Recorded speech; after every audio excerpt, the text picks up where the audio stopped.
everyone, to episode 11 of the podcast. We do have a good amount of things to talk about, including we have two main topics tonight. And it was taking priorities. Yeah. I'm not claiming this. We are going to be talking about the Funimation streaming app shutdown, including Palworld versus or Pokemon versus Palworld. But we do have a few other things to get going. So if you are new to the podcast, first and foremost, we do the introduction, talk about a little bit of the news. Because we got two topics, we're going to kind of rummage through here. And then we do what we call the board segment, where we make anime recommendations, put up on the board in a rating style from F tier, you should not watch this for any reason whatsoever, to A tier, which is the best of the best, but we have S plus tier, meaning that not only is the best, but they did something to change the industry as a whole. So let's get down to it. Anyways, man, how you been, man? Pretty good. Any games you playing? So I completed the story of Death Stranding. Nice. Was crazy roller coaster, wasn't it? The last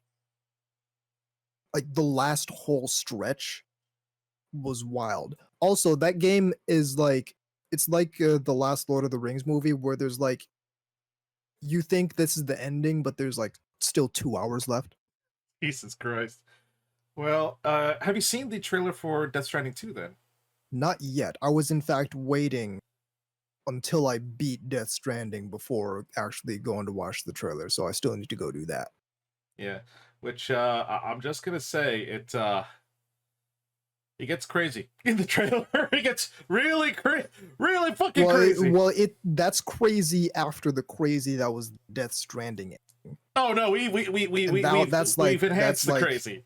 We've enhanced crazy. This is Hideo Kojima here. I love it how he's so out of the box with his approach. It works and it's damn good at the same time. Yes. Yeah, exactly. And I love it because they did a so he was talking about a few of his projects, including Death Stranding 2, and then the host was like, "All right, brass tacks here. Are you going to do another Metal Gear game?"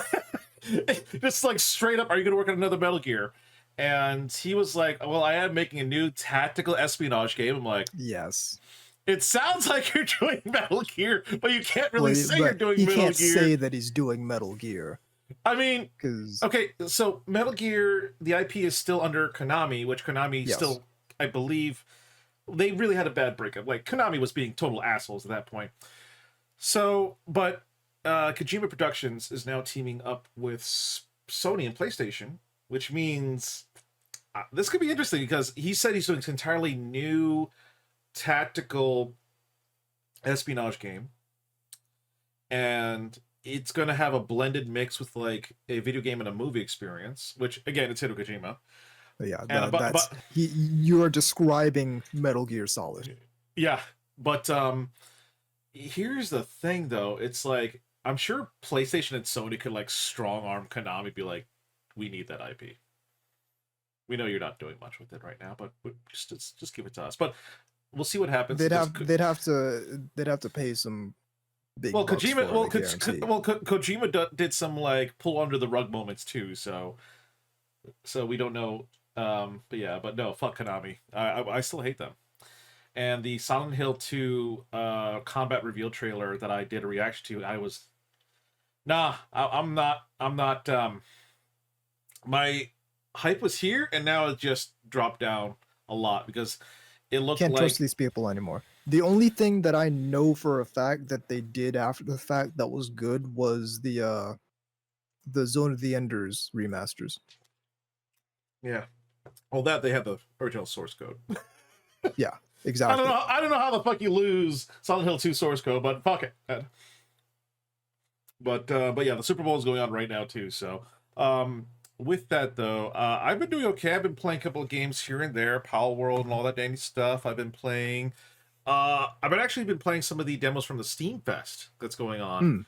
I did Pacific Drive, and I actually kind of liked it a lot. I'm playing Broken Arrow, a game that's akin to War Game or World of Conflict but it's modern military stuff. Right. And I like it because you can customize your deck and build your deck however you want. No base building, just hey, you build your deck, this is the amount of resources you get, and then it builds over time, and just work with it. Right. The other things I've been doing some stuff here and there. I've been like Foam Stars, I've downloaded it, but I haven't checked it out yet, but it looks like Splatoon, but on PlayStation. I have Which been finishing up Project Wingman. nice. So also I am enjoying some Mountain Dew Baja because honestly, just make it just Mountain Dew. Don't bring it out seasonally. Just make it an official flavor all year round. That's all you got to do. That's all you got to do. 3 new movies, Twisters, like the sequel to Twister. Like when you say Twisters, is it that sequel to that movie? Okay, all right, fuck it. So here's something that happened. So as some of you may know, dating update. I'm still single, but yeah. And Mission failed. We'll get him next we'll get time. him next time. Yeah, exactly. Taco Bell's making the Baja ice cream. Apparently, I'm intrigued by that. But yeah, so I was going through my dating app, and there was this dating profile. I'm like, oh shit, she looks really cool, gamer and all that stuff. Until I did a little tiny little thing in there, and when I talk about like going through the dating apps on like stream stuff, I never. Here's the thing: I never reveal their name, their location, their profile. I don't show their picture. I just look at what they put in the profile itself. Yeah, no But identifiable information. no, I'm not that asshole. Which there has been people in the past that done that. But so I was looking through this profile, and so we've seen dating profiles of people promoting their OnlyFans and shit, or their Instagram on their dating profiles. This one apparently is promoting her Twitch channel. And I'm like, what the fuck? I'm thinking to myself, I'm like, I don't think, like, okay, granted, when you're a content creator and you want to promote your content on social media platforms, is a dating profile a social media platform to promote your stuff on, like Twitch channel, and like, Listen, it doesn't matter. I mean, whether it is or isn't. That's 100% completely irrelevant in this game. I just feel so fucking weird, like OnlyFans is one thing, but your Twitch channel is another thing. Like, what the fuck? Did I miss the note? Did I miss the meaning about this? Like, was there a chapter in the book? This is what you call a standalone complex. This is a whole bunch of people doing something that seems like copycat behavior, like trying to copy another person, but there was no original. They all just came up with this specific idea independently. Listen, I don't It's mean a standalone complex. These are everyone because like, put yourself in their shoes. Okay. You're on Twitch and you're trying to make it on Twitch. Okay. And you're an attractive woman. Okay. Whether you're actually single or not is 100% completely immaterial. That's fully irrelevant. It all really comes down to if you aren't single, then what that comes down to is like, are you willing to do the ethically dubious action of acting like you're single in order to advertise your whatever content you're creating? And so yeah, because you're not gonna message any of these dudes who are messaging you on a dating app. You know that. You're not gonna do it. So why not use it as advertising? That's the only reason you're there on the dating app, because you're not going to respond to any of these dudes, but these dudes are going to see you. They're going to check out your profile, and some of them might hit that follow button. Might follow you on Twitch. So on the pure, let's give it like a 75% actually checks out the profile and 25% actually hits the follow button. yo, if your numbers are like that, you are making it. I just feel You so. you gotta is the meme is you gotta pump those numbers up. No, you gotta pump those numbers down. That's not the average, and I guarantee you, nobody is doing anywhere near. I guarantee you, the best person using this tactic, and this is coming from a guy who does copywriting and does marketing. I guarantee you, someone using this tactic is not getting anywhere near those numbers. Well, I'm just That's throwing like numbers out there, on basically. on a like so like email lists where you're not on this email list unless you clicked unless you clicked a checkbox and put in your email and saying I want to be on this email list. For email lists, a 75% open rate means you're probably cheating. And then off of a 75% open rate, a 25% like click through rate, that means you're probably cheating. So okay, so let me let me back it up and lay it down again. So their logic is basically if at least someone checks out and hit that follow button, it was the whole profile justification was worth it. It's free. Yeah, That's free their logic. advertising. Yeah, It's free. It doesn't cost me anything except 5 minutes to put together a halfway profile with some photos of myself that I already had, and then like dudes will check out the profile because they're on there and they're single and they're looking for a date. So they'll see the profile. That's your open rate. And then whatever percentage of dudes click through to your Twitch channel to check out your Twitch channel, that's your click through rate. And it costs Yeah. you literally nothing but 5 minutes of your time. Dude, that is would crazy. probably be wasted anyway because you're the type of person who has a Twitch channel and is advertising your Twitch channel on a dating app. That's crazy. And even Zim's like Twitch link on a dating app is kind of crazy. Yeah, I'm just not used to this whole like. And but please, I fully understand this paradigm. Doesn't mean I like it.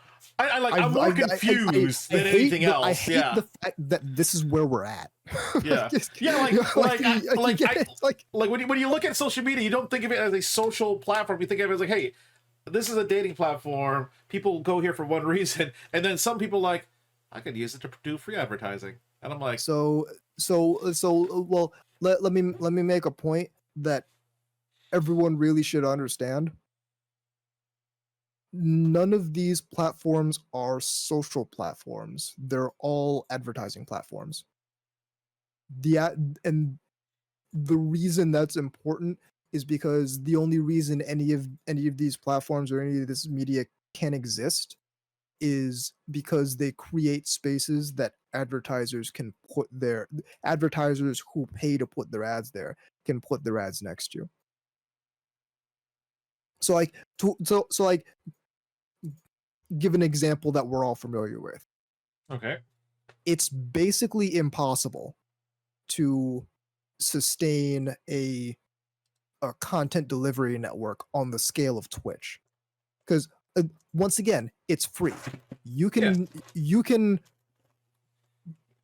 start a Twitch channel, broadcast to literally nobody, but you're still taking up resources. You're costing Twitch money by broadcasting to no one. And now think about how many people broadcast on Twitch to 0, 1, 2, 3, 4 people and extrapolate that out. How much resources are you taking from Twitch to be able to do that? And now, so like if you're streaming on Twitch and you're below a particular viewer count, you're costing Twitch money. You really have your stream has no reason to exist, but Twitch can run ads against your stream and then make a little bit of money off of that. So and it's the same with dating profiles in these dating sites. Your profile, and there definitely is a chance that two profiles will meet and will spark a connection beyond that. But your profile exists as if it's free to sign up, your profile exists as a billboard for people who paid that service to put their advertisements next to.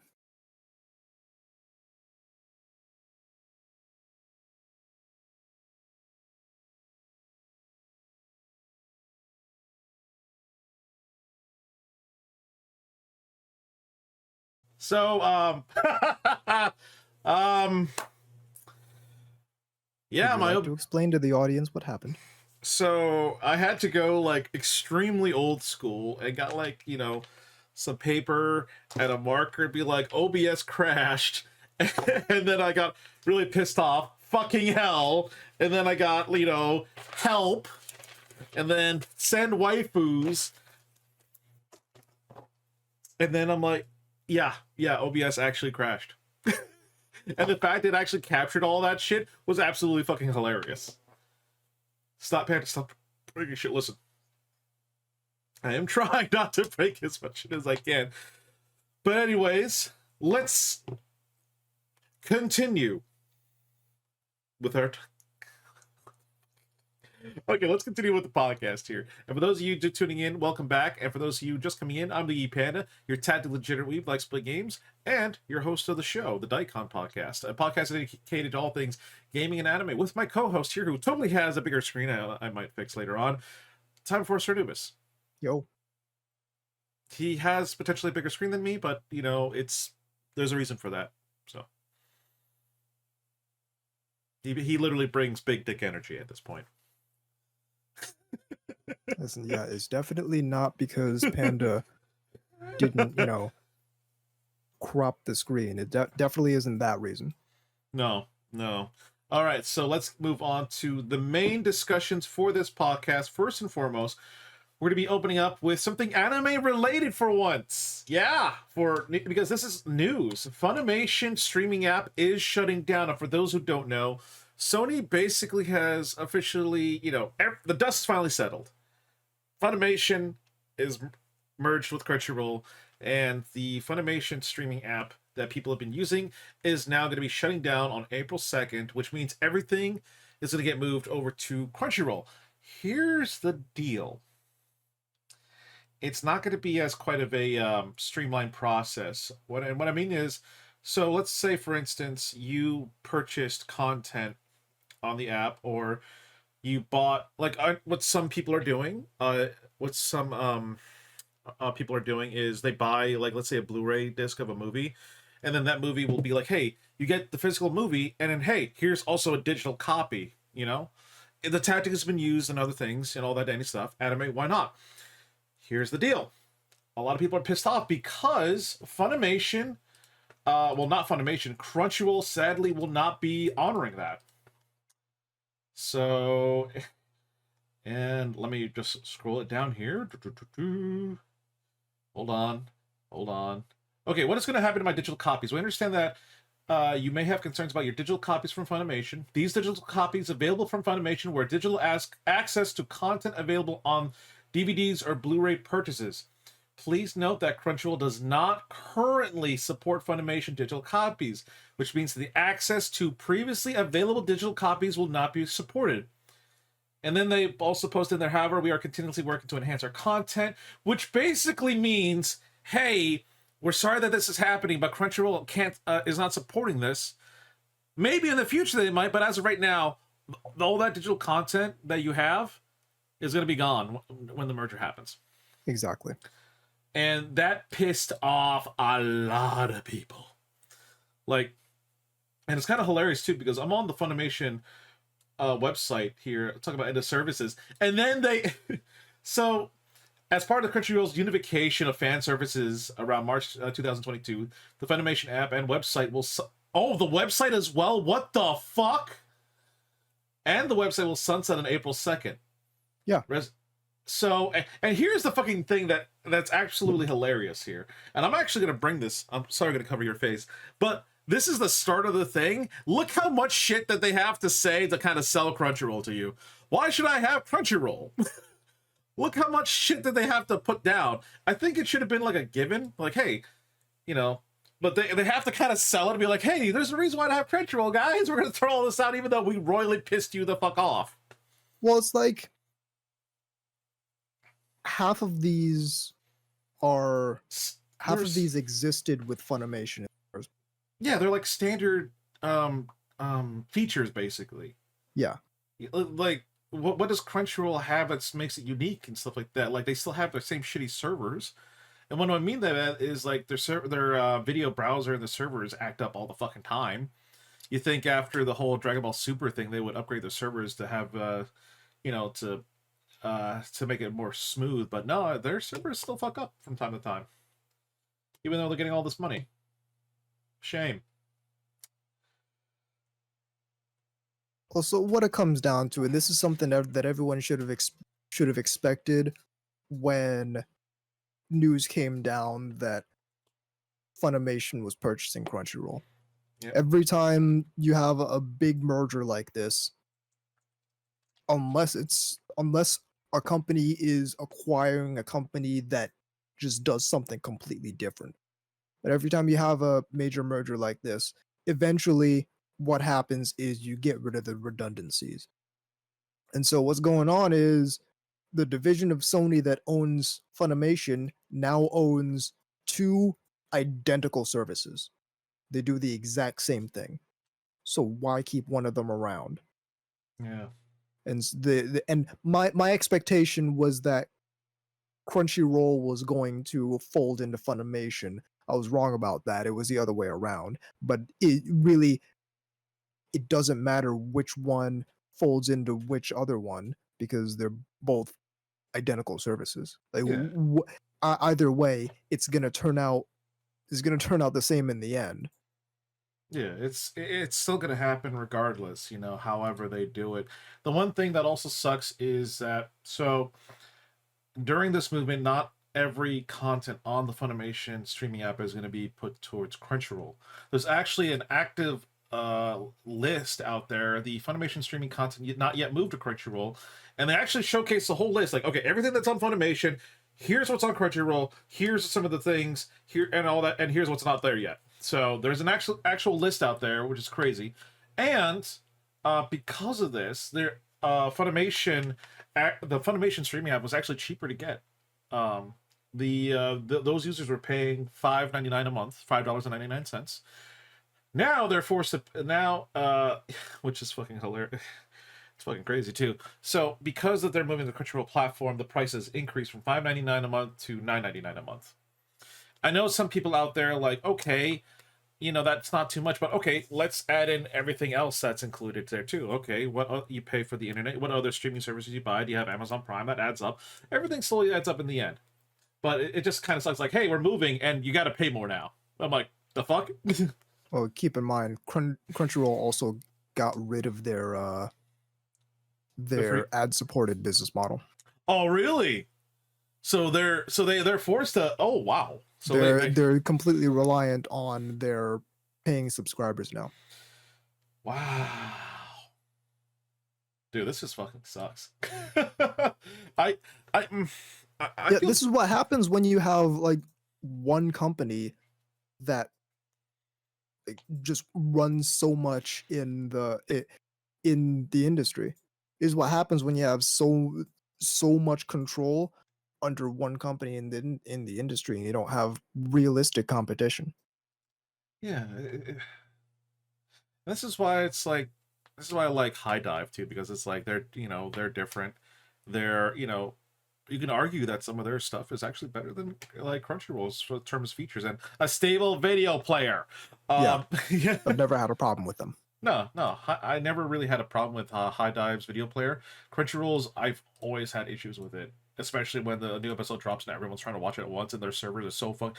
It's like the server getting DDoS, but it's not really because everyone's trying to watch it and the server cannot handle it. Yeah, that was fun. But it just fucking says. I thought it was only the streaming app itself. I didn't think the whole website was going down too. I'm like, what the fuck? Like if you go on the Funimation website, it's immediately on there like, hey, we're moving. They're like, okay, okay, let me go to your store real quick. Oh, hey, the shop's actually the Crunchyroll shop, which I'm also kind of pissed off about because they kind of took Yeah, over another store. Yeah, but like, yeah, think about it. Why keep around two completely identical services? There's no reason. yeah, yeah. It, I do feel bad for people, like, and even then, they even if you scroll all the way fucking down, it's like legacy subscriptions as part of the transition to Crunchyroll. Yeah, you'll get your pay increase. I'm like, damn. So now, yeah, again, some people think, okay, it's not that much. It's like $10 a month, basically. So the people, it's like, okay, I'll just unsubscribe. Like that was one hell of a run, and this is the time I just hang them up, basically. So, Yep. um, yeah, I just love it. They have to sell. Why should I have Crunchyroll on there? Oh my god, they had to sell it. Like it's like, why should I have Because like, Crunchyroll? because And it's like, yeah, why? Why are you guys doing this? And yeah, obviously, from a business perspective, yeah, it makes sense. But literally, nobody asked for this. Literally, nobody wants this. yeah, it just fucking sucks all around. Again, I do feel bad because I do like the fact that companies out there are doing the whole you buy this on DVD or Blu-ray, you get a digital copy of it, ease of Yeah, access. but it's not really that though. I know, It's I know. It's just we the you whole. we you unlock the ability to watch this while you're connected to our server, but it's not like you get a digital copy of this that you can have. It's oh you can watch this without having to put the disc in the drive. You just have to connect to our server. And the moment our server is out of commission, then everything you thought you owned because you purchased it, that's out of commission too. So you paid money for this thing, and now it's useless, or more so, it doesn't exist Mhm. because now this company's going out of business. And interesting read though. Sony acquired Crunchyroll for $1 billion. Yes, Fuck me. I think it was a little bit Like more one point, than like that. 1.1 billion is give or take, something like that. 1.175 billion. That's a lot of fucking money. It's a lot of money. I wouldn't have paid that much for it. Yeah. No. No. Sony has a particular strategy. It's the reason they acquired Funimation in the first place, and it's the reason Yeah. that they when Warner was looking to sell off Crunchyroll, it's the reason they're the only people who really could have bought Crunchyroll. Yeah. No other company has the utility for that, at least by my analysis. Okay. So overall, like you got until April 2nd to either your stuff should be already moved over to. You could just log in with your Funimation credentials and Crunchyroll, or you could unsubscribe and cancel your subscription right then and there. That's the end date, and then it's just damn. Well, Funimation as a company, like, so the whole company. Oh, fuck. Wait, this is the whole company. This is just only their streaming side, right? Not the company itself, or the whole company is actually getting absorbed into Crunchyroll. No, I'm pretty sure the entire company is being absorbed into Crunchyroll. What Like, I'm the? pretty sure that the whole company is like eventually going to be part of Crunchyroll. Why keep both of these things around if they do the exact same thing and Sentai they're both costing money? Sentai Filmworks, please don't go anywhere. Keep doing what you're doing. They're owned by AMC, so I don't think No, unless AMC gets into some ridiculous sort of predicament, I don't think they're about to sell them to Sony. but you think like Funimation's been there But what? the issue is that like there really are at this point there really are only like two general purpose like Oh, anime licensing companies. And what I mean by general purpose is that it's not a specialty house. It's not like no, Discotech that only does that not only that they're what they specialize in is like old school anime. It's not like Discotech. It's not like this well, is I would say it's not like Right Stuff, but Right Stuff is part of Sony now. It's part of yeah. Funimation. Fuck! Don't remind me of that shit, please. But Listen, yeah, it's I very remember important. the pool used to be big with all these different companies, and now it's just getting smaller and smaller Yo, it and used to smaller. it used to be like ADV 80, yeah, and 80, Central yep, Park Media yep. and Funimation, of course, and uh well, You can even throw it four was kids in there. Bandai Pictures. Oh, Jesus Christ! It used to be all of them, Yeah. and then there was a drop off around the 2007 2008 era, which that that followed like a bunch of poor business practices that a lot of these companies were engaged in, and it's not necessarily like they're doing anything shady, but they were just spending a whole lot of money on things that they really could have no expectation that they would bring in the kind of money that they were spending. But so like we had that happen, and then now we're having something similar happen, except it's not a result of any of these companies doing something wrong. It quite frankly, you could say that they're suffering from success, where now they're at a point where big man wants to come up and buy them. You know what's hilarious? I'm on the. I went to Discotech's website, and I'm like, oh, Gunbusters OVA series Blu-ray. Hell yeah, fuck yeah. Yeah. And order from, and I shit you not. First thing, rightstuff.com. I'm like, Yep. and Yep. then I clicked it, and it's like Crunchyroll. I'm like, fuck Yep. I off. told you. Yep. You want to know what's hilarious? Hold on. There is. I can also buy it from Amazon. Where do you think I'm gonna buy it?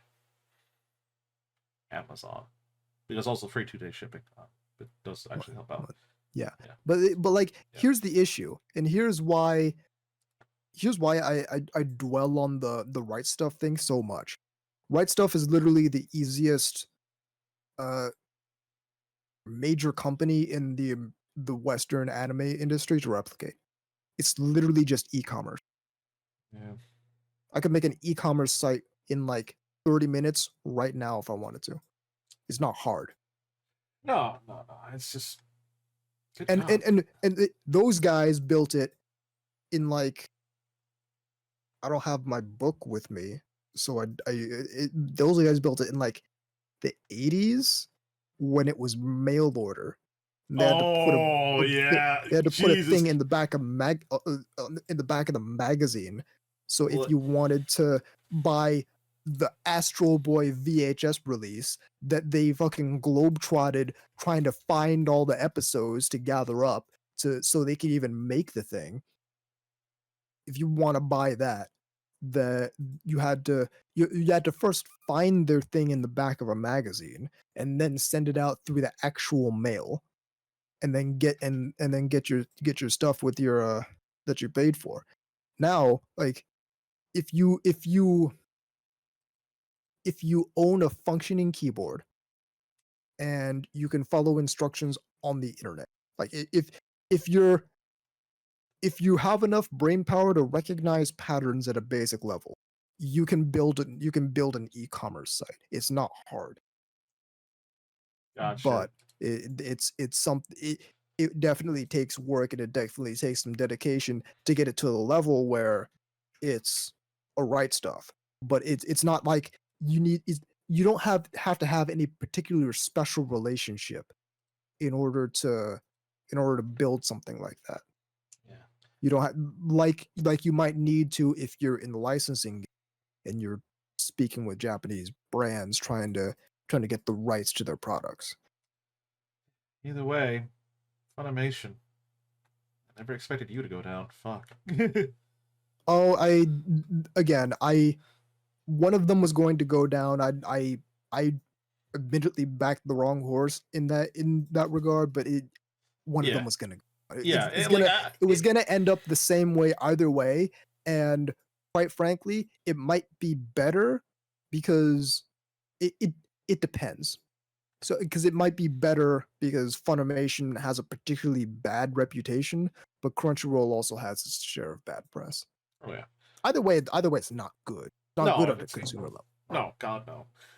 But again, if you are a Funimation streaming customer, you got until April 2nd to either continue on with the ship at a higher price or cancel it outright. So, with that, next topic coming up, and again, this game has taken the gaming world by fucking storm, and it's kind of also showcases a couple of things along the way, but also we've seen some. This one game also brought out some really rabid fans of another product that's trying to dethrone it, or no, not dethrone it, defend it.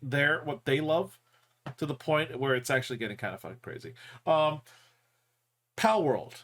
This game came out literally last month, and it came out with in early access, mind you, home fucking run out of the fucking park and go and in space going to the fucking moon right now. So for those who don't know, Palworld is a early access game which is basically kind of similar to Pokemon, where you capture monsters, but it's also a survival game, base building, and it's got guns and shit. So it makes it more unique than Pokemon. And as of right now, the game has over 19 million players on both PC and Xbox. The game also has a peak at once. 2.1 million players on Steam are playing it. And let me tell you, game developers and publishers wish they had that fucking, that peak playing right there.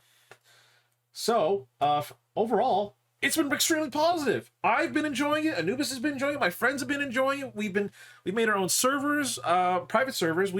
I'm considering of making a public server for the Waifu Panties Recon community, but apparently, so people have been looking at this game, be like, this is a Pokemon knockoff. We need to defend Nintendo and Game Freak to the death here. And I'm like, guys, just calm the fuck down. There were allegations of like, oh, you basically essentially copy the designs of Pokemon. It's like, hey, let me copy your homework, but hey, let me do this so so it's not 100% copy. To other allegations of, hey, the pals were made by AI. It is literally Nintendo fans and Game Freak fans are gonna die on that fucking hill trying to defend why Pokemon is good. I'm thinking to myself, why can't they not be in the same fucking space? Pokemon is essentially, when you really think about it, has quite literally been basically the only kind of game out there in its own league. Like when it comes to capturing monsters and all that dandy stuff, like they've had a really long run since 1999, around there. Yeah, like there were other games here and there, but Pokemon is like basically the prevalent. And this also introduced an interesting thing too, because lately Pokemon games have been kind of getting rather stale because they're the only ones in the playing field right now. They don't have to be competitive. They don't have to take more risks and add in new features. It's like think of it like Apple and Samsung. Apple was just constantly just re-releasing and doing minor additions here and there to their phones. Samsung comes in like, oh fuck no, we're gonna. It's like you go an inch, we're gonna do it by a mile. We're gonna be like, hey, we're gonna make you have a reason to buy our next one because of all this new features and shit.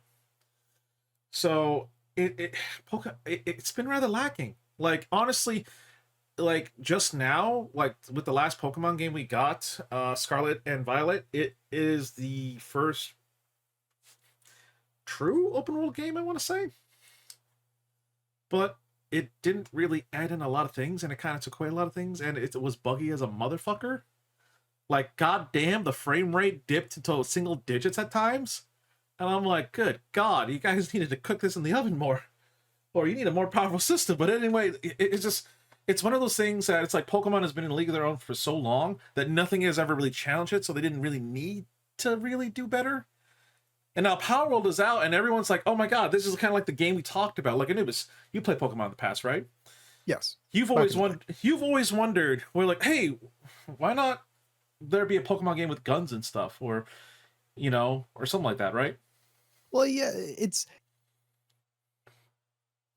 so because like when you play like Pokemon Crystal on the Game Boy Color back in the day, you imagine what this game could be like. Yeah. In like in a different era in the future, what they could possibly do with it. And the issue is they've kind of rested on their laurels because they own the IP.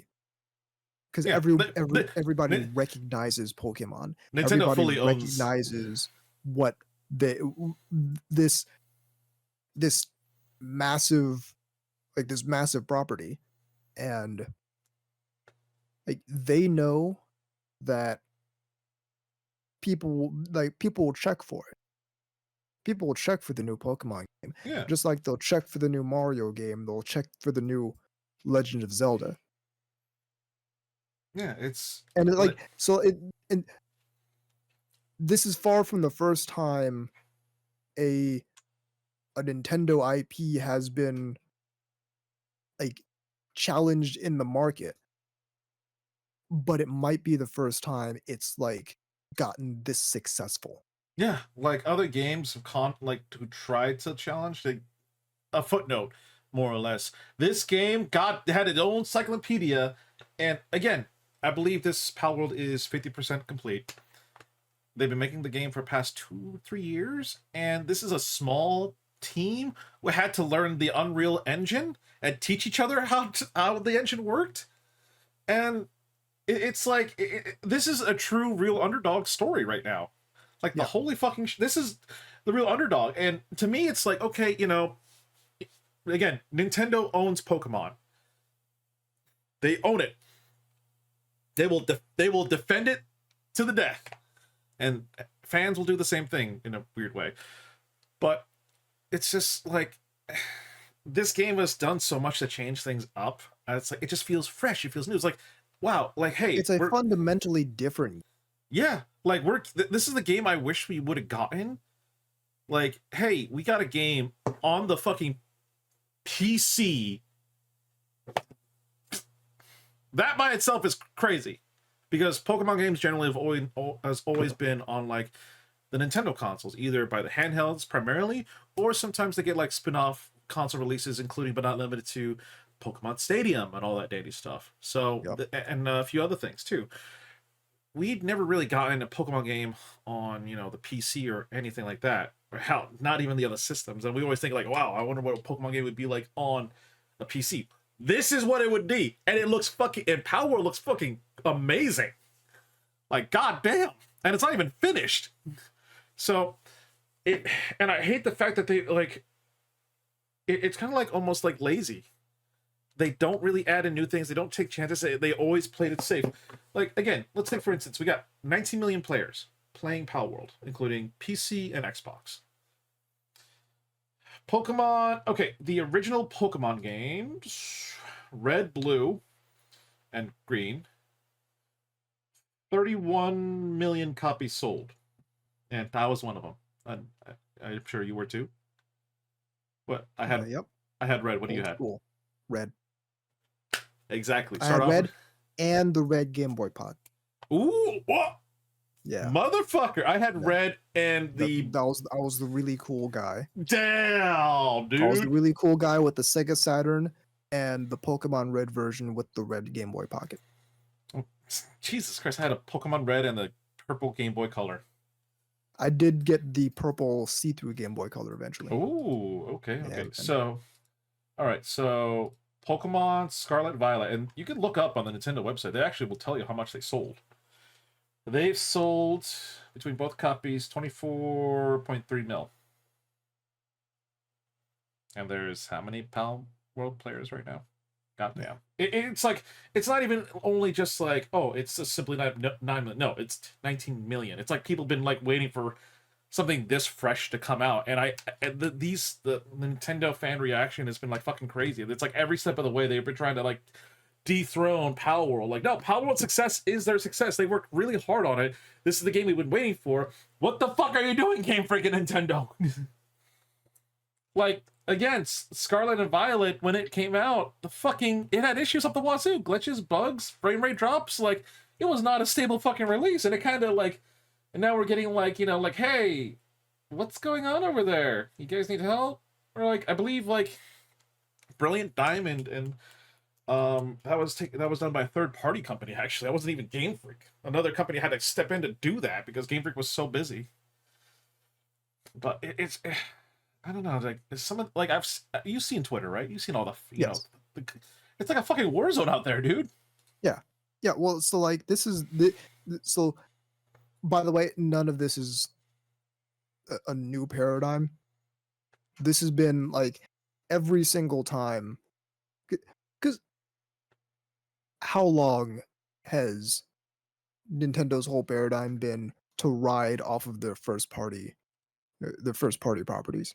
I'm not saying that's a bad business model. It's a really good business model if you have those properties, but to a certain extent, one thing that does is you kind of get to rest on your laurels a bit because you know people will check for Mario, people will check for Legend of Zelda. You don't have to prove anything to anybody. Listen, Crusader of Senti for the Sega Genesis, it could be a better game than whatever the contemporary Legend of Zelda game was at the time. Hmm? But Legend of Zelda has at that point had that pedigree. People knew about it and people knew to look for it. Yeah. And so Uh, when you have these IPs, and this is not just Nintendo. This goes for a lot of these companies that own big IPs that haven't done shit with them, or that they haven't done like what they have done hasn't been good. So like the Star Wars IP.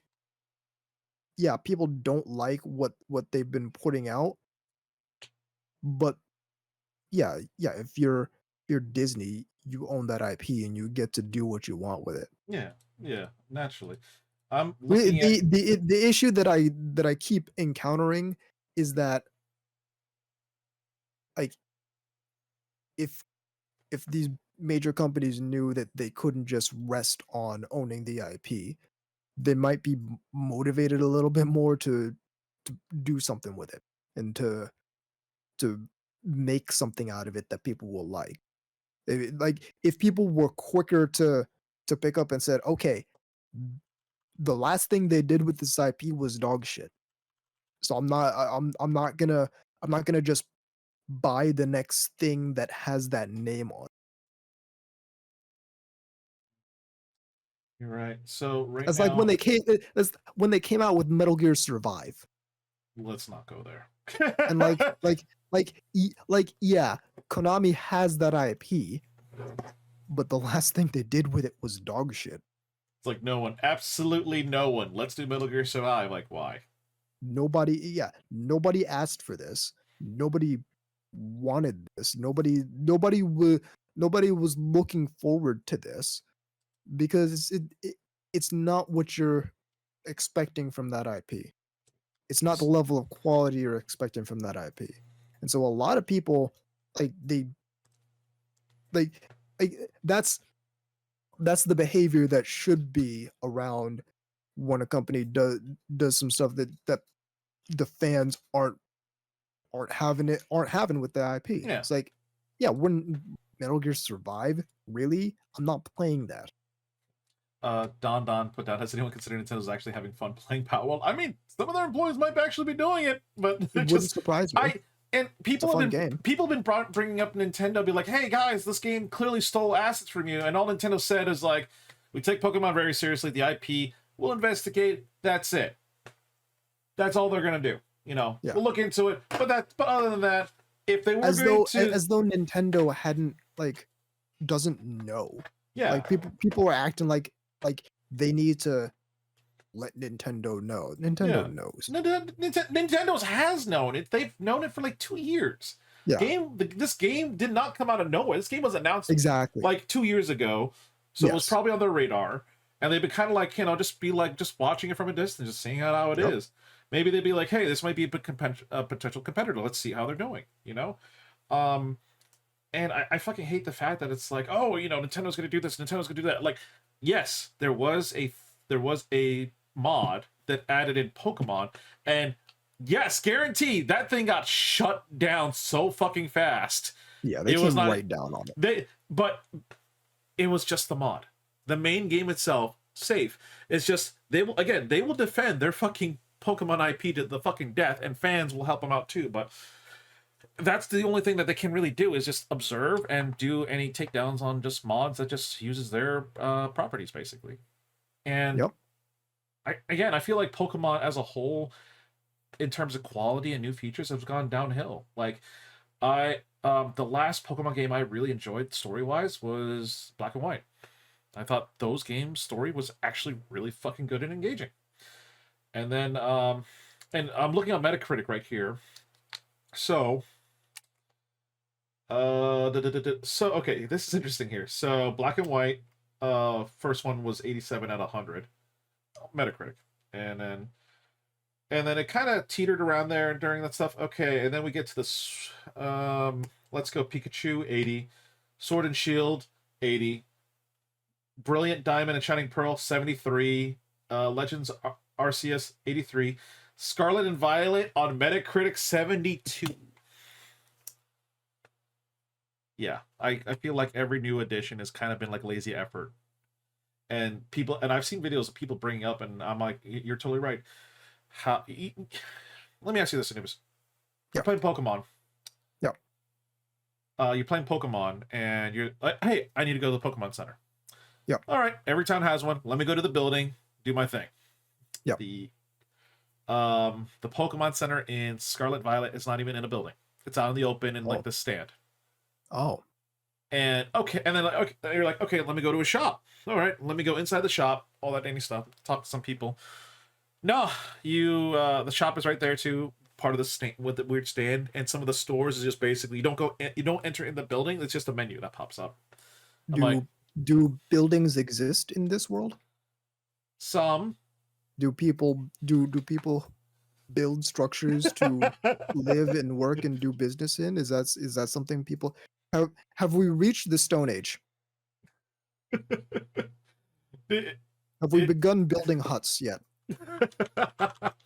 Or are we all do we all like do business out in like the marketplace where it's like there's a lean to covering keeping your tomatoes in the shade, and you're trading like 5 chickens for your buddy's oxen. Is that what we're doing in this Pokemon world? Yeah, dude, I don't know. Like the thing I liked about this one Because like the is Pokemon Center is supposed to be like a Pokemon hospital. yeah, a building, an actual. Yes. Hey, here's a It's building. You enter structure. in. It's a built-up structure that has it has like material and machinery. Like it has stuff in there that like it has hospital materials in there except for Pokemon. And the main like thing is the big machine that you place the Pokeballs on, and it heals all the Pokemon. And like my assumption is that it would be advantageous for that to be in. Yeah, like it's weird because it's like every Pokemon game, good features that they had in or that's been in since the beginning, it just seems to be not been there. Like just done like, yeah, this is an open world game. You can go exploring and stuff like that, fields, cave systems, all that shit. Maybe they're just not good at making that kind of game. I'm thinking that they just maybe even also ran out of time and they forced it. Be like, we need it out now. Like, no, we need more time. But then this is you reap what you sow. Basically, hey, you pushed it out like this, you're gonna get a low score. And I'm seeing it. I'm seeing people like complain about this. Like, hey, why can't we go in buildings? It's like, you know, hey, why is the frame rate still shit? You know, like, hey, if this is a Pokemon game, I want to go out exploring. I can't even enter a goddamn building to talk with people. Sometimes those people will even give you items and gifts. Sometimes Pokemon battles happen. Hey, there was a reason to go in those buildings. Sometimes there was even a quest in there. You had to go in the building. And they're like, no, we're not gonna do that. I'm like, I think definitely Palworld. Again, it's like, yeah, Palworld early access game. There isn't much like you can make your own buildings at that point. It's like, Yeah, you can make your own buildings. That's like, yes, we have entered the Stone Age. That's where we are right now. You need to get it. You need to advance us through this Age of Empires until we can get to like building guns and stuff. But you start out in the Stone Age where the answer is no. We haven't built buildings yet. You know? There's an excuse for the Pokemon Center to be outside in that game because the outside is all there is. And the one thing I like about it, because it's on PC and it's on the Unreal Engine, mods. Yep. People have been making all these sorts of mods, and it's like, hey, you know, like, while developers do this and keep working on the game, players can be like, hey, let's make a mod in there. Like, let's, you know, hey, I wanted to have more customization options to my character, which that's the one thing that Pokemon did right with, you know, Scarlet Violet player customization. Like, yes, keep doing that. Thank you. It only took you how many games to do that?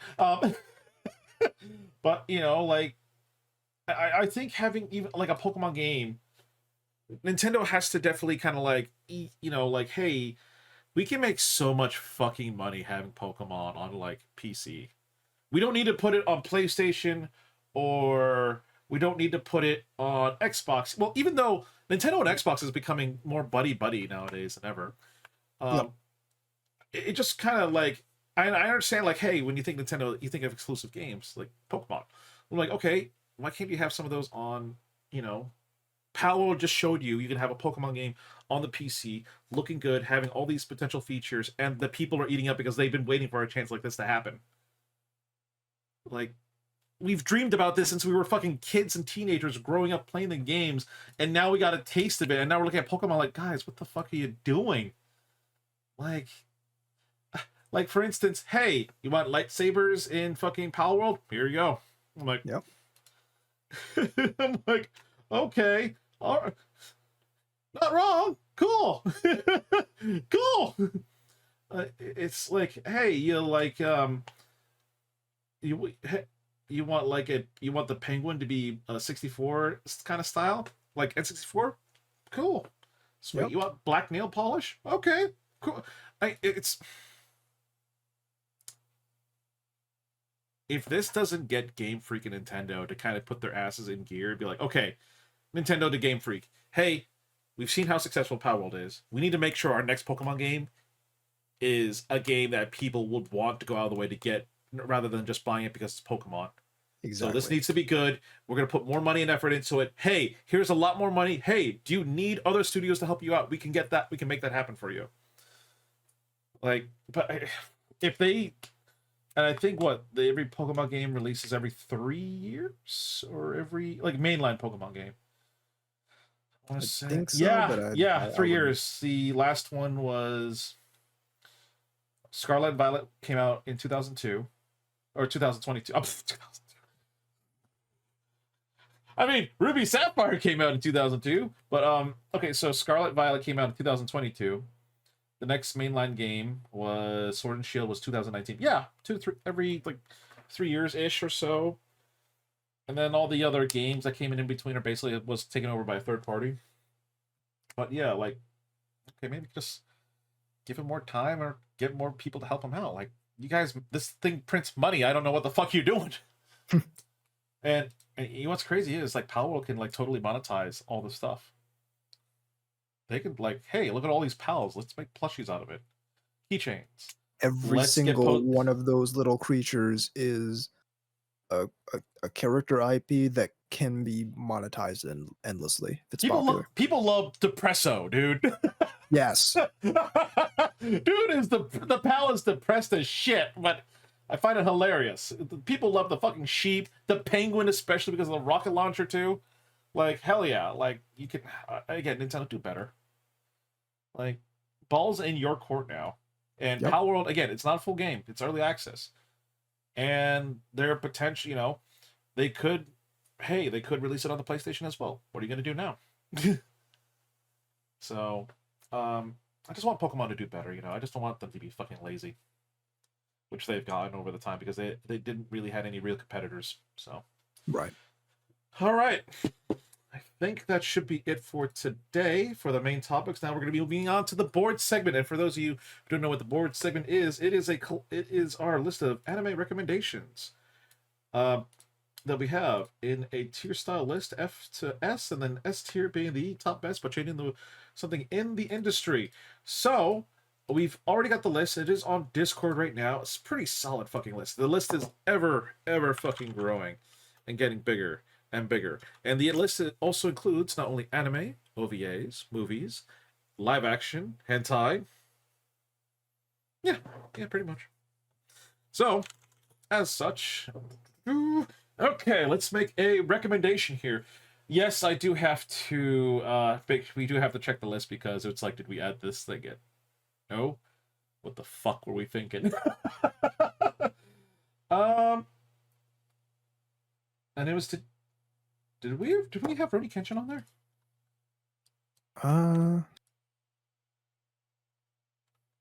Not that I'm seeing. What the fuck? Seriously? Wow.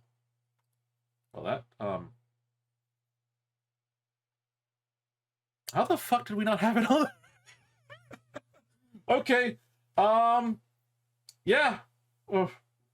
Rurouni Kenshin. I want to put it up on there. This was back during like the Adult Swim era too. That was on. Yep. I want to give it either high B or low A. What do you think? I'd put it at high B. High B? Yeah. Personally. Yeah, I'm like, it's good. Like, it's a good, solid show. All right, Rurouni Kenshin.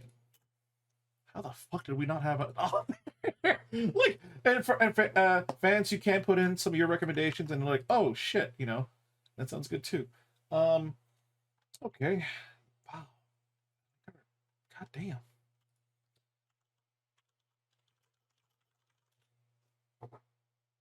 All right. I think I have one. Okay. Maburaho. What? Maburaho. M-A-B-U. Yeah, I got it. Yep. M-A-B-U-R-A-H-O. World where every character has the ability to use magic, however, everyone's magic is not equal. Oh, okay. All right. Yeah, this is one of those classic mid-level, mid-2000s romance comedies. A good character design work is like as far as I'm concerned. I'd put it at a solid B. Not high B, not low B, just solid B. Solid B. Okay. All right. We are doing a solid B. Let's do. I'm trying to think of that. Do we have Ninja Scroll on the list?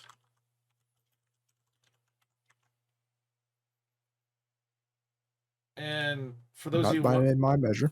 And for those of you wondering which Ninja Scroll version, I'm talking about the movie. Naturally. Which is 1993. Damn. Seriously, we didn't even have Ninja Scroll on there? What the fuck?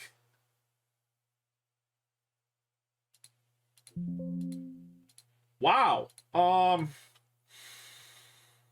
thinking solid B. Yeah, I'd give it that. Yeah, movie, like, a lot of action, a lot of blood. It wasn't those kid-friendly, it wasn't a kid-friendly anime. No. No, you watched it and you thought it was fucking badass.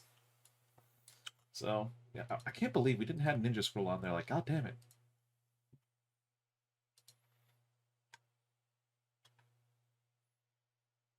Well, if we're going by very violent, very bloody, like short anime. You can put in whatever you want at this point. We are throwing it in.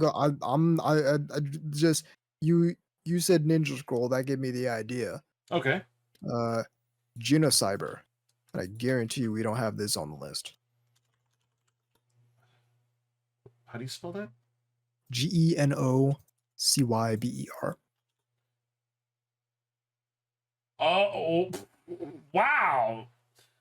90s animes were violent. You know, the voice 90s OVAs specifically.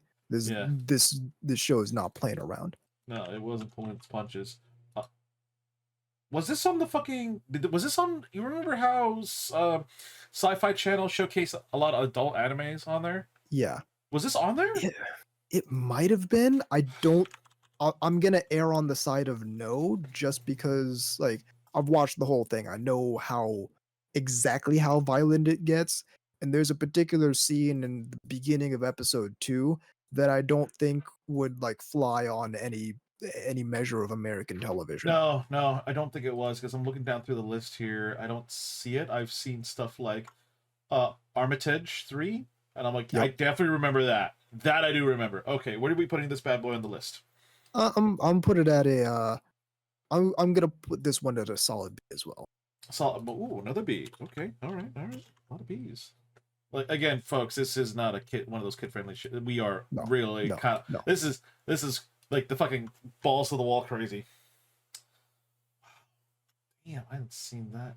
Oh wow, Heritage Auction has an auction for a cell of that exact scene I'm talking about that would Are you? bar this show from anime from not like I can tell that this is the scene because I know the scene, but like if you looked at it, you wouldn't know. But people who've watched Genocyber, like they know. They're definitely gonna know. They're not gonna know. Like they know exactly what's going on in this scene, and it's not pretty. No. Okay, hell. We got Project Echo on there, right? I guarantee you we have Project Daco. There's no way. Okay, we do. We do. I was let's say like Yeah. I'm like please tell me we got Project Echo on there. Please. Yeah, it's in A tier where it belongs. We got Dominion Tank Police.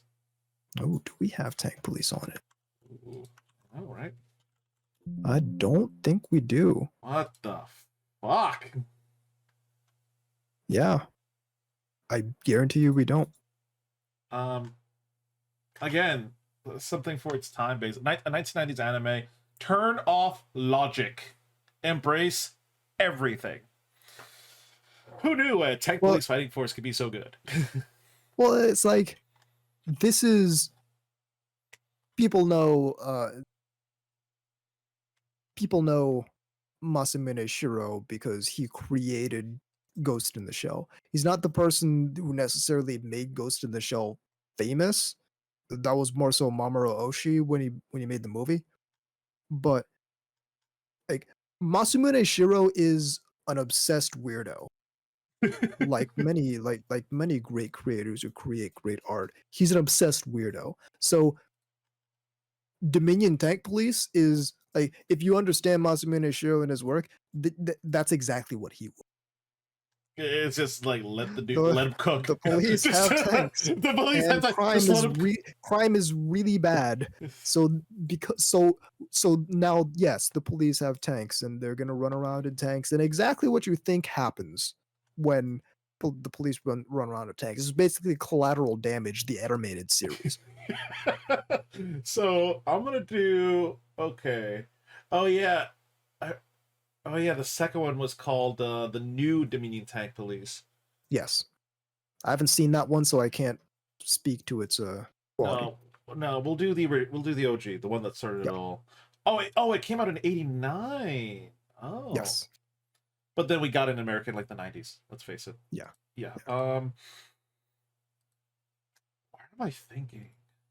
I mean, you just again turn off logic and just enjoy the fucking show. Yeah, it's a Masamune Shiro anime.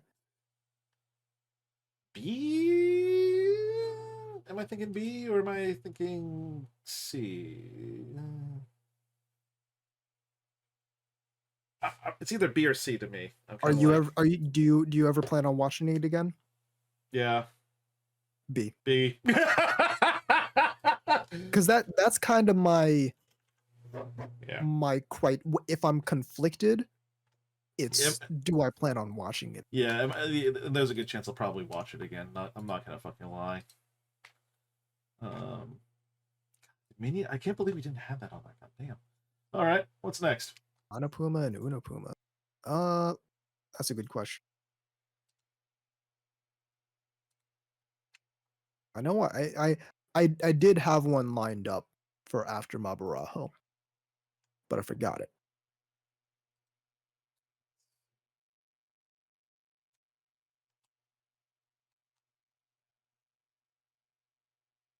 Do we have the quintessential quintuplets on the list?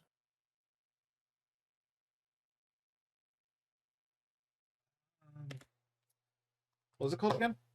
The quintessential quintuplets.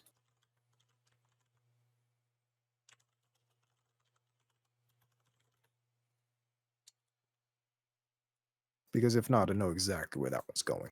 Okay, we do not have it on the list, I don't think. That's an A tier. Um, because it just does not bring up anything to me at all. Yeah, I did a control F and I haven't. Yeah, okay. All right. So this is clear A tier?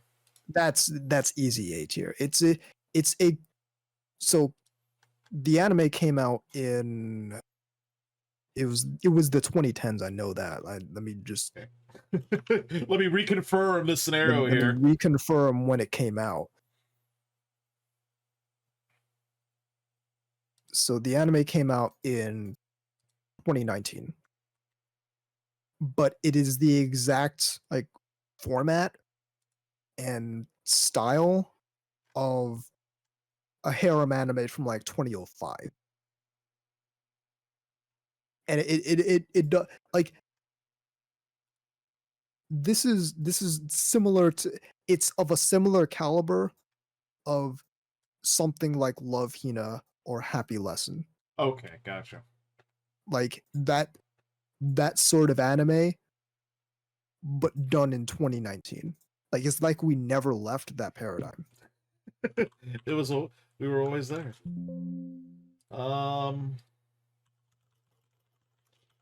Okay. Easy A. Okay. From I got a good one, and I can't believe we don't have this. I don't think All we right. have Fist of the North Star. Oh, I don't think we do.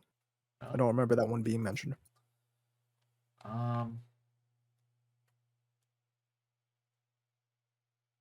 Oh shit.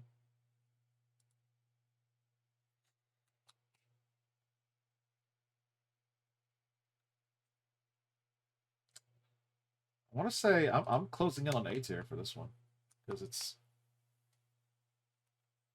Yeah, I won't fight. I yeah won't fight about yeah that. yeah I'm closing in on A tier because it's like post-apocalyptic Earth. You got our homeboy here literally using martial arts against every motherfucker known to mankind. Um, It's just like walking around yeah, punching bad people. yeah, Like, that's all he does. Tank punches the tank. I'm like, yeah, yep, yeah. It's easy A tier, easy A tier. You gotta go again, folks. You gotta respect. Like, even though the anime is a little older, you gotta respect it. It was still damn good, and it still holds up today. Which this is when I say Fist of the North Star, I'm talking about the original series. So yeah. I have to. I know there's other stuff in there as well, the movies and all that dandy shit. So, all right.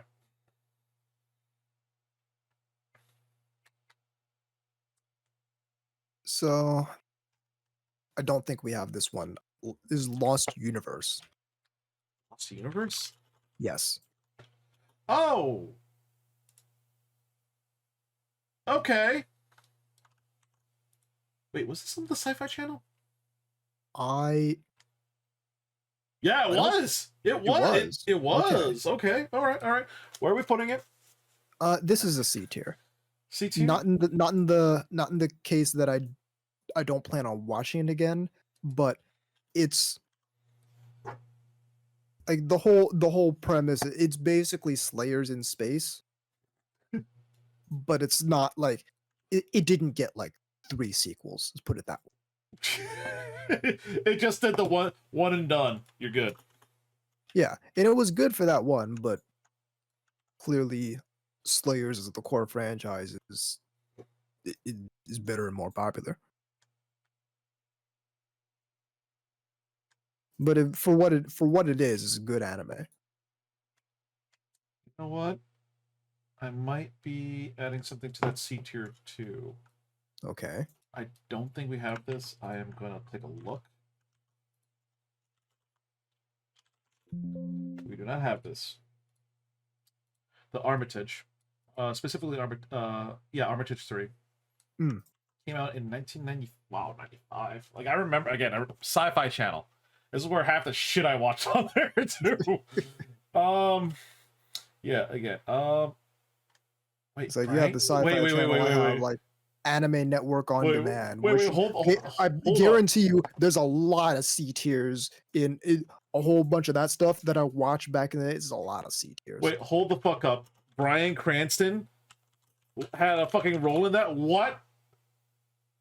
Yeah, he was also like Yeah, he was. Oh my god. Yeah, he was a the voice Samu actor. Dyson in Macross Plus. Holy fuck. People don't understand this. Wow. I want to say for this one, easy C. All right. It was like high C, almost B. I'm like, it's like it kind of wants to go up there. It hasn't breached the ceiling yet, but I'm saying easy C tier. You know, because it's like I watched it once again, Sci-Fi Channel, and that was literally it. You know, it's like Martian Cop, her partner, a lot of lewdness going on. But yeah, we're good. Very cyberpunk. So it was kind of like, hey, if you like cyberpunk back then, you had like Ghost of the Shell, you also had Armitage 3. So,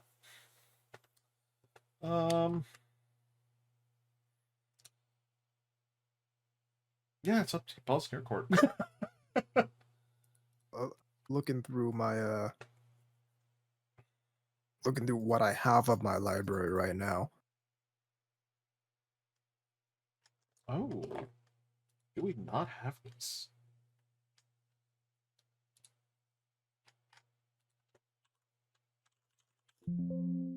What? We don't?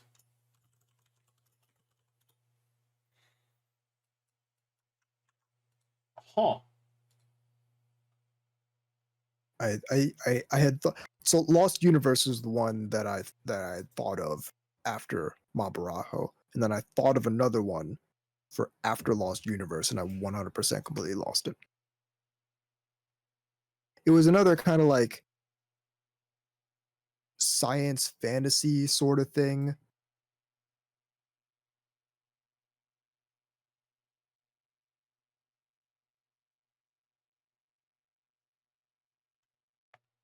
Yeah, I have no idea. I'm just gonna look and pick something. Yeah, I got something lined up for it, and I already have like a fucking thing for it. Okay, do we not have Amagi Brilliant Park on the list? Please tell me we do. Fuck. We don't. We don't. That's Amagi Brilliant Park, A tier, no battle on. No. I'm not gonna value you on this. I have it on Blu-ray. I watched it multiple times. I enjoyed the shit out of it. I wish we would have gotten a sequel, but it's good enough on its own. It's good enough on its own. I don't think it particularly needs. I'm not gonna argue if they make one, but I think it. No, I'm not. Yeah, I love it. I love it. I love it how it is. It's like we wish we would have a sequel, but we're not gonna. Yeah, I'm not gonna argue. I'm not gonna argue. Durs, dude, I didn't realize you come in here, dude. I read for the A tier. It's a very good one. The quintuplets. Did you cover Mushoku Tensei? I can't speak to it because I haven't seen it yet. I will. Oh, I've seen it. Yeah, I've watched it. I've seen the first season of it. So I'm still watching the second season. Oh no, we did put it on there. Yeah, Mushoku Tensei Jobless Reincarnation. I put it on. Yeah, it was B tier. Oh, okay. Yeah, I thought it was interesting. I thought it was pretty good. So it is on there. It's very good. It is on there. I'm still. I haven't completed the second season yet. So. All right. So okay, what was your thing again, Anubis? I just put Amagi Brilliant Park A tier. Okay. I can't believe we didn't have it on here. Perfect Blue. Oh, all right. Which I still fucking find it hilarious. Okay. For those who don't know what Perfect Blue is all about, it's one of those more serious, like thriller type animes about uh, English is a motherfucker. Essentially, You're it's gonna be about okay. yeah, essentially it's about a J-pop star that wanted to do her own thing and stuff like that, and then all these shenanigans and shit happen, including stalker, all that. It gets really like mentally, it gets deep. It gets really deep, really weird, really kind of crazy. So, It's uh, also the film that put Satoshi Kon on the map. which, if you think is crazy, there was there was a film out there called Black Swan, and people looked at it and be like, why? And they asked the director, like, was this based on Perfect Blue? Because plot wise, this is pretty fucking. There was too many similarities, kind of that you can't ignore it. And to this day, the director is like, no, this is my own thing. This is my own thing. I'm like, are you sure? Because they're pretty fucking on point with each other. So, but yeah, um, it's a really good thriller movie, by the way. So, I want to put this in. Thinking Easy B.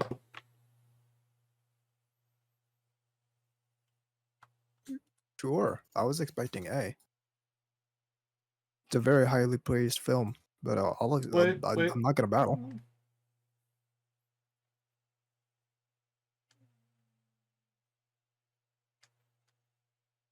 Ah, fuck it. Well, A tier. A tier. Sure. Let's go with A. Okay. In response to this, top comment of the anime said it says it is. There's also another movie called Black Swan that is very similar. It's kind of copied it.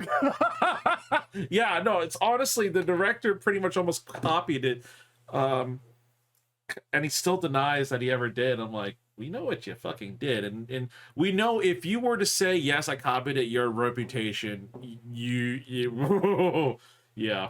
So let's not go there.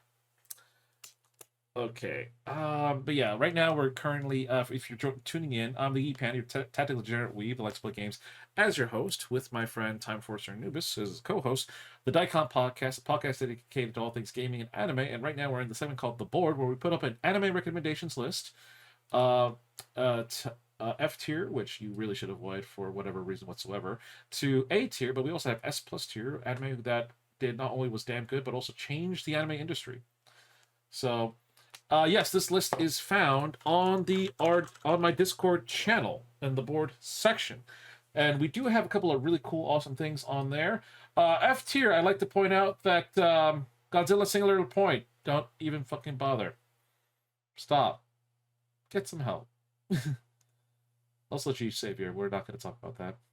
We don't talk about that. Or Final Fantasy Spirits Within. Or Dragon Ball Evolution. We're just not going to talk about those. Just don't let's not get into the details here. Please, let's not get into the details here. All right, what you got, Anubis? Did we ever put Two Heart on the list? I would be surprised if I didn't suggest Two Heart.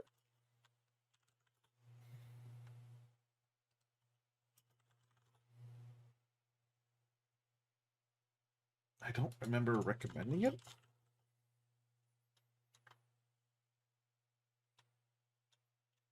How about And that's two T-O, not the number two. That's T-O. TO Two Heart 2? Two Heart. No, Two Heart 1. The Oh, first one. oh. How old? Wow, how old is this? This was like It's what, early? 1999. God, I love the 90s. Jesus. Yeah. Definitely 90s anime. Holy fucking shit. All right, what are you thinking? Yeah, that's A tier. Yeah, this is unknown territory for me because I don't remember watching that. I don't remember watching it at all. This may be one of the comfiest anime that exists. Really? Yeah. Oh. You want to know what's crazy? I'm kind of looking back at my collection and be like, anything I can put on there. And then I look back and be like, I think I put everything on. Wait. Hold on. Wait, Anubis, do me a favor. Yeah. Um, we not have it. Okay, I know we got Trigon on the list, but do we have Badland Rumbles? I don't think we do. And I don't remember either of us suggesting it. I wouldn't because I haven't watched it. Fuck. Okay, so for those who don't know, Trigun, amazing fucking series, Fashion Stampede and all that dang stuff. So Badland Rumbles is basically takes place within the series. It's not a sequel, it takes place within it. So all the characters that you love and enjoy are back, basically. So I really enjoyed the movie a lot because it definitely had like it was a Trigun, but with newer fucking, but it felt new. Right. But it was still Trigun. So Right. and I enjoyed the movie a lot. And I thought it was like, seeing everything coming into play again with all the characters. I want to say, because I kind of want to, because we already have Trigun in A tier, I kind of want to put it in A because I thought it was like a really good episode movie. I won't argue with that. Like, I know some people might have, I don't know, some people might have some issues with it. To me, like, I thought it was good because there were like some serious moments that talked about a few things, and but I enjoyed it. It was again, when it comes to Trigun, the series, you're gonna be in for a wild ride regardless because all the situations that Vash Stampede gets himself in. So, which I still need to finish the new Trigun show. Mm. I don't want to say it's a remake. It's a reimagining. I think that's the Right. better term for it. I started watching it and then I got kind of, I don't know, I got kind of turned off by it because it was just so, yeah. It's so uh I don't know, it was so like totally different from what the original set out to do. Right. Where's it again? Sorry, don't. The so anything we add to the list today will get updated after the stream is over because right now this is the list that we've had since last week. I will actually take the time to start alphabetizing it, so don't you worry, it's gonna happen. So, yeah, I really should start alphabetizing that shit. Yeah, let's make this one be your last one, okay? I think we got some really Okay. solid things on the list.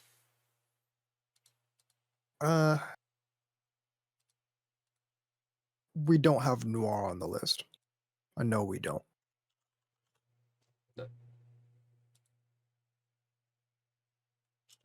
I'm gonna call that one a high B. Like it's not groundbreaking, but back in like the mid 2000s, it was the quintessential girls with guns anime. This is Gunslinger. before the whole moe military trend. This is before Strike Witches, before Opate and all that. Wait, what This about is Gunslinger? What, Gunslinger Girl? this is before Gunslinger Girl. Oh, this was the pre. Oh, okay. Where was what tier did you say one? What That's a B tier. B tier? Yeah, yeah. I thought Gunslinger Girl came out first. No, Noir is 2001. Oh, damn. Yeah. Jesus Christ, definitely fucking shows. Yeah, the dude. the manga for Gunslinger Girl hadn't even started by the time Yeah. Noir was over. What maybe you should do is convert this into an my anime list so you can link just straight to. That's actually not a bad idea. Make it my anime list for it that we can just two. Maybe it Maybe. it would take some figuring out how to convert the tiers. Yeah, but overall, like, it is a pretty solid fucking list. Like, the areas that we put them in. Again, this is subject to our opinions that the animes and stuff that we've seen. Like the bare minimum is we've seen it once at least, so we had to have seen it. And there's like some stuff that we're like, oh my god, I totally forgot about this fucking anime, but I totally because we have to kind of like look it up again. And granted that there is some anime out there that it's like bad, we hadn't put a lot in like C tier, D tier, and F tier, but at the same time, we don't tend to watch bad anime. Yeah, exactly. Like, That's the issue. yeah, that's the issue. Like C tier again, it's not a C tier is not meant to be a bad tier. It's just, hey, it did what it did, and then it left. I don't need to watch it again. It wasn't bad. It wasn't the worst. It wasn't the best, but it wasn't the worst. So it was definitely strikes there in the middle. Yeah. But F tier, you really should avoid F tier. I have to put F tier in there because we need like references to be like, don't do that, don't do this. Yeah. Especially G Savior, if you're a Gundam fan. And I'm pretty sure they refuse to acknowledge it whatsoever. They removed it from the canon. Yeah. So, which you can watch the movie on YouTube if you really want to. If you want to. It is a live action Gundam movie made in Canada. So, yeah. Where all anime movies are made. Really? Ugh. No. God. Yeah, I'm actually curious about the Legendary Pictures Gundam movie now. I mean, again, cautiously optimistic. That and the Netflix series, both cautiously optimistic. Again, out of all the studios, yeah, Legendary would be the best ones for the job, but at the same time, oh, they're gonna fumble it. Yeah. Because I am getting worried about the Avatar: The Last Airbender Netflix series now. Trailer looked good and all that. Paying attention to it. Well, the thing is, so the original creator of Last Airbender left the project.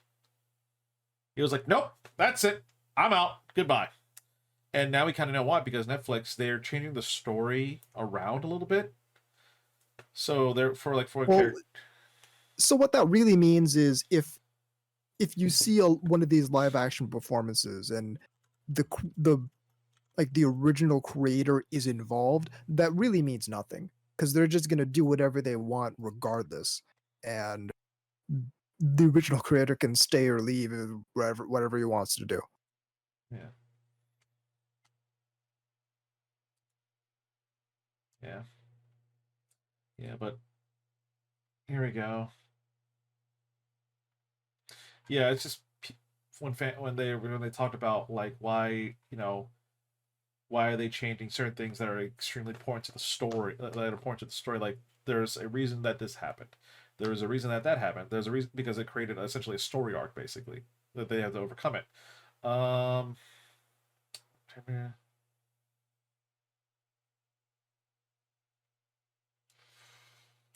think.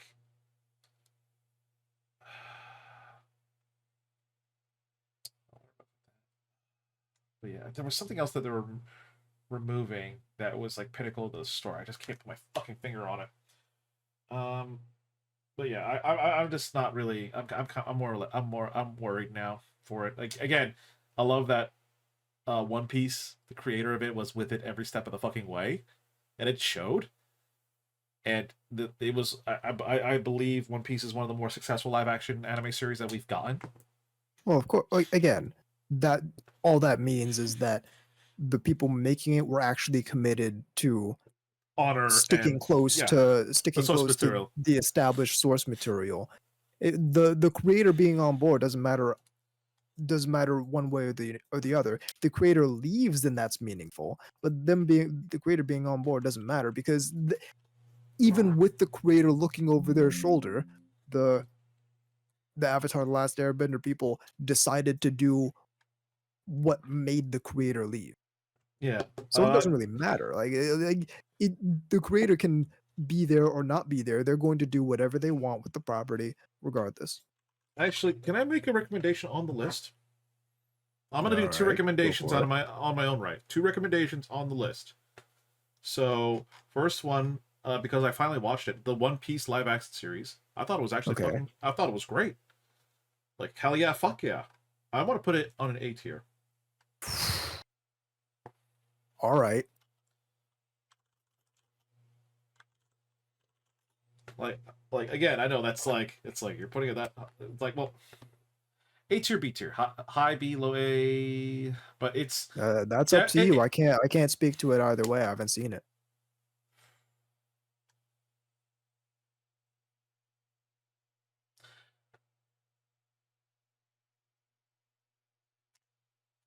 low A. I'll do low A, so Alright. A tier.